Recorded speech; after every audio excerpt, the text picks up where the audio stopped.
Gente querida, bom dia, mas bom dia mesmo. Eu espero de todo o meu coração que o programa de hoje o encontre em paz, com você podendo dizer: Eu amo meu Salvador e firme está o meu coração, ó Deus. Talvez os seus dias estejam sendo difíceis, a providência divina se lhe afigura como muito dura. Mas se você pode dizer, contudo, não me imagino longe do meu Redentor. Sabe? E firme está o meu coração, ó Deus. Cantarei, entoarei louvores de toda a minha alma. Isso evidencia que ele o ama. Porque a maior evidência do amor dele por você é o seu amor por ele. A graça está sobre sua vida. É a maior prova disso. É que no momento em que você tem tudo para negá-lo, você não se imagina longe dos seus caminhos. E ele o vê, a remar com dificuldade nessa tempestade, e se compadece da sua dor. Mas no Palavra Plena dessa manhã de quarta-feira, 31 de maio de 2023, eu estou com a minha Bíblia aberta no capítulo 7 do livro do profeta Jeremias, para o exame dos versos 22, 23 e 24.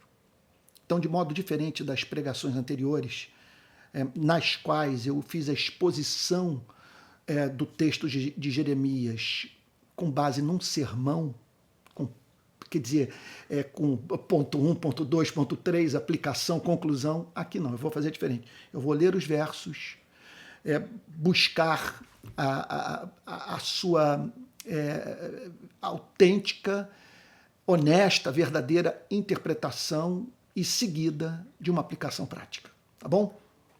Então vamos lá. Jeremias 7, 22 diz assim: No dia em que tirei os pais de vocês da terra do Egito, não falei, nem lhes ordenei nada a respeito de holocaustos ou sacrifícios. O povo havia passado por uma extraordinária libertação, com evidências iniludíveis, inequívocas, de que Deus havia pessoalmente estendido a mão sobre Israel, libertando de um terrível cativeiro. Portanto, dentro da cultura religiosa daqueles dias, as pessoas poderiam se sentir propensas a acreditar que a divindade exigia delas holocaustos e sacrifícios. E o que o profeta ressalta nessa profecia que estamos examinando nessa manhã é que Deus não tocou nesse assunto. Ele não se preocupou com o lado cerimonial, prioritariamente da relação com ele. Veja só, do ponto de vista dos sacrifícios, dos holocaustos, da oferta de animais, a fim de expressar gratidão ou comprar o favor divino. Olha o que o texto diz. Olha só, não falei, nem lhes ordenei nada a respeito de holocaustos ou sacrifícios. Não há mínima dúvida que com isso Deus quis deixar claro para o povo que não era da sua intenção manter uma relação epidérmica com Israel. Que o que o agradava, ou o que fazia o povo se tornar objeto do amor complacente de Deus, aquele amor que vinha acompanhado de prazer, não eram os sacrifícios e os holocaustos, mas uma outra coisa. Isso tem profundíssimas implicações para as nossas vidas. Porque Lutero, quando falou sobre esses brinquedos religiosos, ele pensou nisso, nessas práticas que nos sobrecarregam. Olha, cuja a inobservância divide igreja. portanto, levam pessoas a organizarem seminários e congressos sobre isso, e tornando assim a igreja obcecada. Veja, com aquilo que não é prioritário. Eu me lembro de Gálatas capítulo 5, versículo 6, franqueza do apóstolo Paulo. Porque em Cristo Jesus, nem a circuncisão, nem a incircuncisão tem valor algum, mas a fé que atua pelo amor. Eu já disse isso em outras ocasiões e me permita repetir.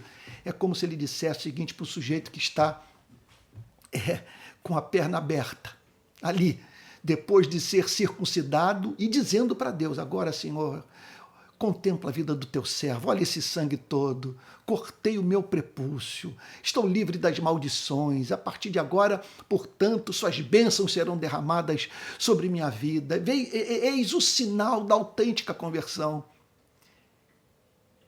E Paulo olha para essa pessoa e diz para ela o seguinte, olha, Deus nunca pediu isso de você. Nesse exato momento é o que ele está lhe dizendo, meu servo, eu nunca pedi isso de você. Então existe esse tipo de coisa. A cultura religiosa sobrecarrega a nossa vida daquilo que, olha, trazendo para os dias de hoje, não impedirá o planeta de vivenciar uma terceira guerra mundial. Não fará com que a parte da sociedade que não conhece a Cristo passe a levar a sério a igreja em razão de encontrar em sua vida algo que não é encontrado em nenhum outro lugar. Beleza, verdade, amor. Então o profeta, é claro que o profeta está ressaltando esse aspecto histórico da relação de Deus com seu povo, a fim de chamar a atenção da sua geração para o fato de que ela estava mais preocupada com sacrifícios e holocaustos do que com o que de mais importante Deus havia revelado a Israel na sua palavra. Verso 23. Mas o que lhes ordenei foi isto. Aí Jeremias lembra a todos o que Deus havia ordenado ao povo, assim que o povo, movido, quer dizer, a fim de que o povo, num contexto em que suas afeições mais contribuíam para servir a Deus, uma libertação extraordinária havia sido levada a cabo de modo evidente pelo próprio Deus. Ali estavam, portanto, aquelas afeições sem as quais ninguém vive a autêntica relação com Deus. Sabe? E muito menos reproduz essa relação íntima com Deus no seu viver diário. Então, naquele contexto em que o coração de todos estava vulnerável à voz de Deus, em razão desse elemento de gratidão, Jeremias diz que o que foi dito foi, eu não lhes ordenei, olha, mas o que lhes ordenei foi isto, deem ouvidos à minha voz, ouçam o que eu tenho a lhes dizer, e eu serei o seu Deus e vocês serão o meu povo. O que eu lhes disse foi isso, que tudo que eu quero é que vocês possam dizer, eu sou do meu amado e meu amado é meu. Porque toda essa história de libertação e de fazê-los sonhar com a chamada terra da promessa tem como meta maior tornar todos vocês íntimos meus. Quer dizer, tendo acesso à minha intimidade, me conhecendo pessoalmente pelo nome. E eu poder olhar para vocês e dizer, não há povo igual na terra. Não há quem me ame em tal extensão. Aliás, eu abro um parênteses para dizer que não poucas vezes eu sou visto, quer dizer, eu me vejo, sabe, nos meus momentos de solitude, dizendo para Deus, apresentando esse pedido bem egoísta, que não haja na minha geração, oh meu Deus, ninguém que o ame mais do que eu amo. Se Deus me perguntasse hoje, o que queres que eu te faça, meu servo? Eu diria, Senhor, que ninguém sobrepuje a mim em amor. Que tu possas olhar para esse planeta e, ao pensar em mim, poder dizer, tu és o meu servo, tu és um servo amado. Tu és amável aos meus olhos, eu tenho prazer na sua vida. E o que Jeremias diz é que esse era justamente o sonho de Deus. Mas o que lhes falei foi isto: deem ouvidos à minha voz. Me ouçam. Mas a partir de que motivação? Olha só. Eu serei o seu Deus e vocês serão o meu povo. Intimidade. Eu não quero apenas que vocês creiam em mim. Eu quero que vocês conheçam os meus segredos, os meus mistérios. Eu peço que vocês ouçam aquilo que só pode ser decodificado pelo amor. O que eu quero é que vocês se deleitem em mim. Que o só pensar em mim seja capaz de encher o coração de vocês de doçura. E justamente por isso eu me derrame sobre a vida do meu povo e o encontre, ouvindo atentamente a minha voz.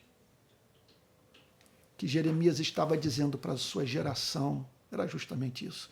Vocês estão deixando de cumprir a finalidade de toda essa história, de todo esse plano de redenção. O objetivo é a intimidade, é a comunhão, é o amor.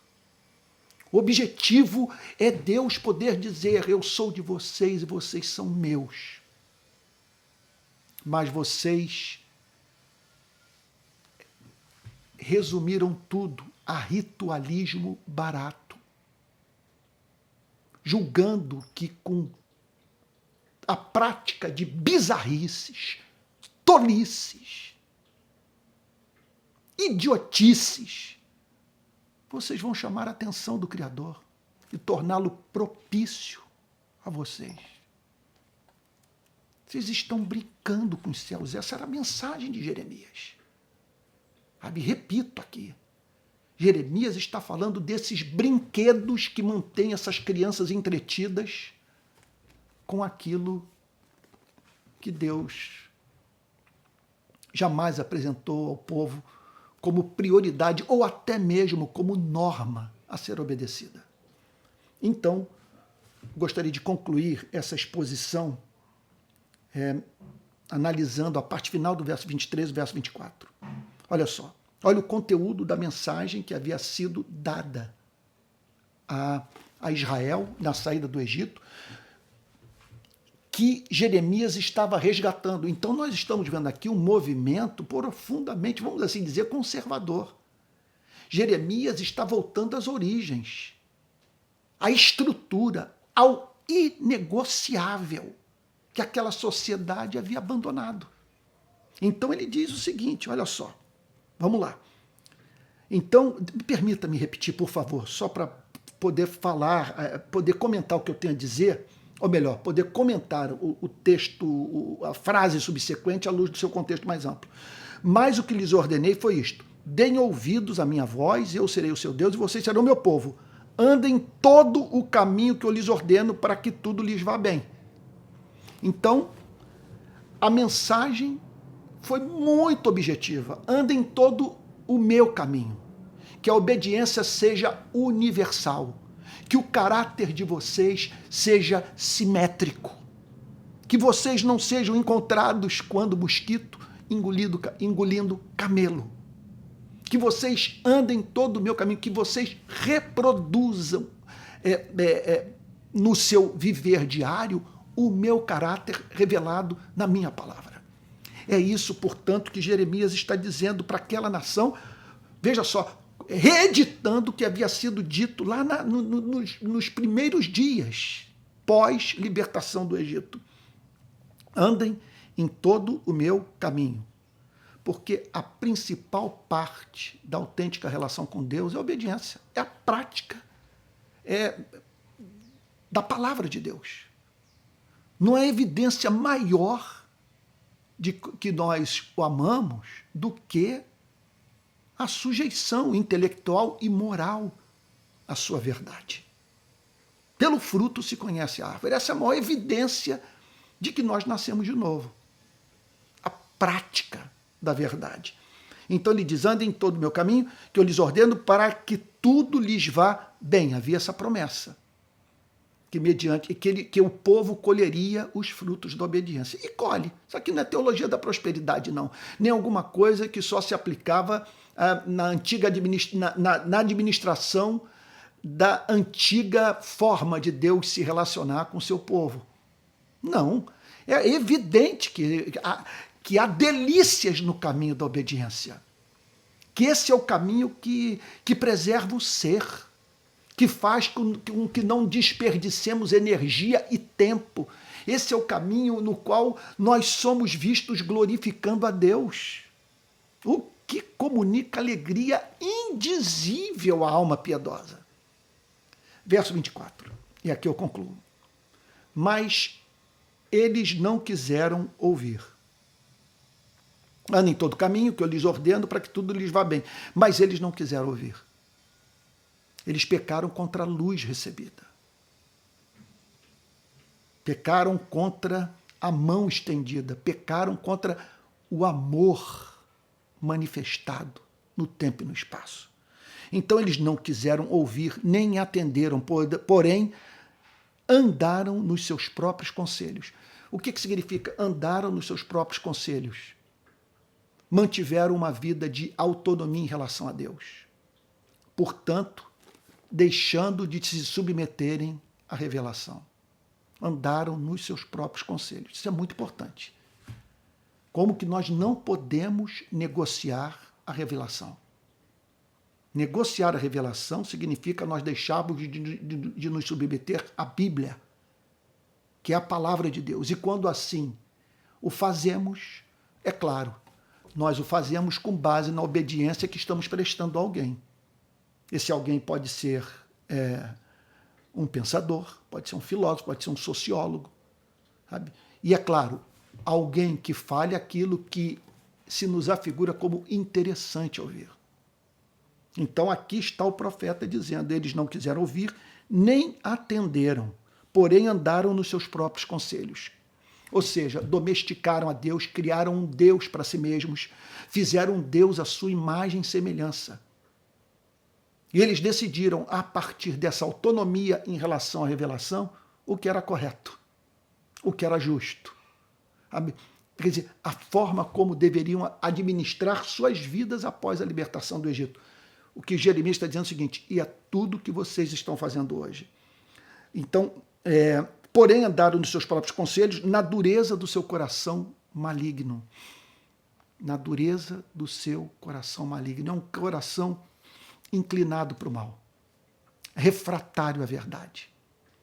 Um coração que torna aquele que o possui impossibilitado de divisar, de contemplar a beleza, aquilo que é excelente, aquilo que é amável. Essa pessoa, portanto, ela encontra-se, aqui nesse caso, uma sociedade inteira, uma igreja, encontra-se privada desse sentido do espírito, que permite o ser humano sentir a doçura do mel, contemplar o belo, se regozijar com a visão daquilo que é excelente.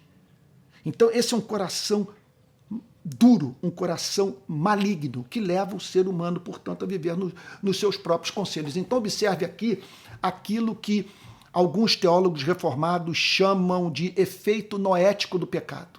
É o coração maligno que condiciona a forma das pessoas pensarem.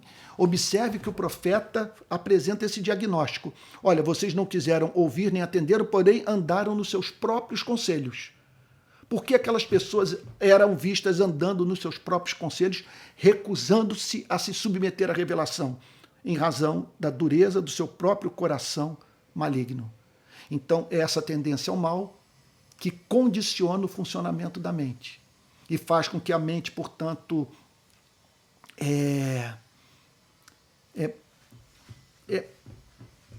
faz com que a mente conceba aquilo que é desonroso, aquilo que é aviltante, aquilo que afasta a criatura do seu Criador. Então, é por isso que não basta, deixa eu abrir um parênteses aqui, não basta nós pensarmos apenas em termos de uma melhoria da educação pública no país. Para lidar com o coração maligno, só o Evangelho aplicado pelo poder do Espírito Santo. Não estou dizendo que não devamos nos preocupar com a educação pública. O que eu estou querendo dizer é que nada dá conta desse coração maligno, só a obra soberana do Espírito Santo. E o profeta termina dizendo: andaram para trás e não para frente. Ou seja, vocês retrocederam. Deus os havia chamado, e, meu Deus, andaram para trás e não para frente. O que significa que a autêntica relação com Deus, ela é progressiva, ela avança. A vereda do justo é como a luz da aurora que vai brilhando mais e mais até ser dia perfeito. Então andaram, deixaram de andar para frente, o que significava o seguinte, que era do propósito de Deus que aquela sociedade, ao olhar para trás, testemunhasse a diferença brutal entre aquilo que ela um dia foi e aquilo que ela passara a ser pela ação da graça de Deus. Meu Deus do céu, olha, isso aqui é bem pós-milenista, né? Vamos assim dizer. Não estou dizendo aqui que ele trate dessa questão, não, mas isso aqui é bem do espírito do pós-milenismo. Você sabe, né, que aquela que é a expressão daquela esperança escatológica de que a igreja vai trazer um milênio, que a igreja vai vencer o pecado, vai vencer a escuridão, vai evangelizar o mundo, que haverá um avanço em todas as áreas, todos os departamentos do conhecimento humano, e que nós viveremos assim um período, sabe, de 1000 anos, quer dizer, esse período simbólico de 1000 anos, vivendo o paraíso aqui na Terra como a ação de Deus por meio da igreja. Eu amaria acreditar assim, sabe? Eu amaria. Eu acho essa forma de ver a história, ela é muito otimista, ela põe a igreja para trabalhar. Mas me parece que a melhor forma de nós lidarmos com escatologia é em termos de avanço e retrocesso, e de ganhos e perdas, e de um mundo em que você vê a democracia surgir, mas ao mesmo tempo pressão para que os ganhos democráticos sejam perdidos, quer dizer, você vê alguma coisa ser inventada, mas ao mesmo quer dizer, para o bem da humanidade, mas que ao mesmo tempo é usada para o mal. Meu Deus do céu, e aí poderia multiplicar aí os exemplos, mas aqui está Jeremias dizendo que o chamado era para o povo ir para frente, quer dizer, para crescer em conhecimento, em amor, em intimidade, de modo que progressivamente o povo se tornasse entre os povos do planeta o mais excelente, provando de consequências práticas, indiscutíveis em todos os departamentos da vida, como consequência, repito, dessa relação de obediência a Deus. Essa era a meta. Mas aí o profeta Jeremias diz: mas vocês voltaram para trás. Vocês retrocederam. Vocês estão se comportando pior do que as nações pagãs. Vocês simplesmente disseram não para a história de amor mais linda que existe, o amor de Deus pelo seu povo. Então, hoje Deus vai ter que trabalhar a partir de um remanescente fiel, porque a quase totalidade da população decidiu seguir os seus próprios pensamentos e não se submeter à verdade. Eu penso que esse é o desafio da nossa geração no Brasil. Estamos vivendo um período profundamente humilhante da história da igreja. O púlpito é fraco. Os que se dizem cristãos não conhecem a sua própria fé, nem a história da igreja a qual pertencem. Um racha ocorreu entre nós, estamos divididos. Amigos não conseguem mais dialogar. número incontável de ex-membros de igreja evangélica não consegue, quer dizer, número incontável, não consegue mais se ver de volta à comunhão de uma igreja que se deixou cooptar politicamente. Meu Deus do céu. Uma geração de analfabetos espirituais. De pessoas que, do ponto de vista das que se converteram, pararam onde começaram. Nós precisamos orar e renovar a nossa aliança com Deus com base no que o profeta Jeremias disse nessa profecia, que teve como fundamento algo muito anterior aos dias do profeta Jeremias. Então, o que o profeta está dizendo é o seguinte, que voltemos às origens, ao propósito original, não ao que foi socialmente construído, fruto do pensamento humano, condicionado por um coração maligno. Olha, vamos fazer uma aliança, você e eu, de não darmos descanso a nós mesmos, enquanto não virmos a reforma da igreja evangélica do nosso país. Vamos orar? Pai Santo, nós te agradecemos por essa porção extraordinária da tua palavra. Pai Santo, e pensar que o objetivo todo sempre foi esse. Não um povo casto, abstêmio, sabe? Não um povo moralmente correto, mas um povo que gozasse da sua intimidade, Senhor, que o amasse e por amor a ti andasse nos seus caminhos e de modo progressivo o conhecesse, o servisse, o amasse, tornando-se assim progressivamente mais belo. Senhor, Deus de toda graça, ajude-nos a fazer esse resgate do teu plano original no nosso país. Livra-nos desses brinquedos religiosos que nos entretêm, Senhor, mantendo-nos alheios à lei do amor, ao teu chamado, para que amemos a ti com todo o nosso ser e ao próximo como a nós mesmos. Ouça a nossa oração, Senhor, que fazemos em nome de Jesus, com perdão dos nossos pecados. Amém. Amém. No encerramento do Palavra Plena de hoje, eu tenho 3 recados a dar. O primeiro, olha lá, 11 de junho, 10h30, Rua Andrade Neves, 31, atrás do Plaza Shopping, em Niterói, a 10 minutos a pé das barcas, ok?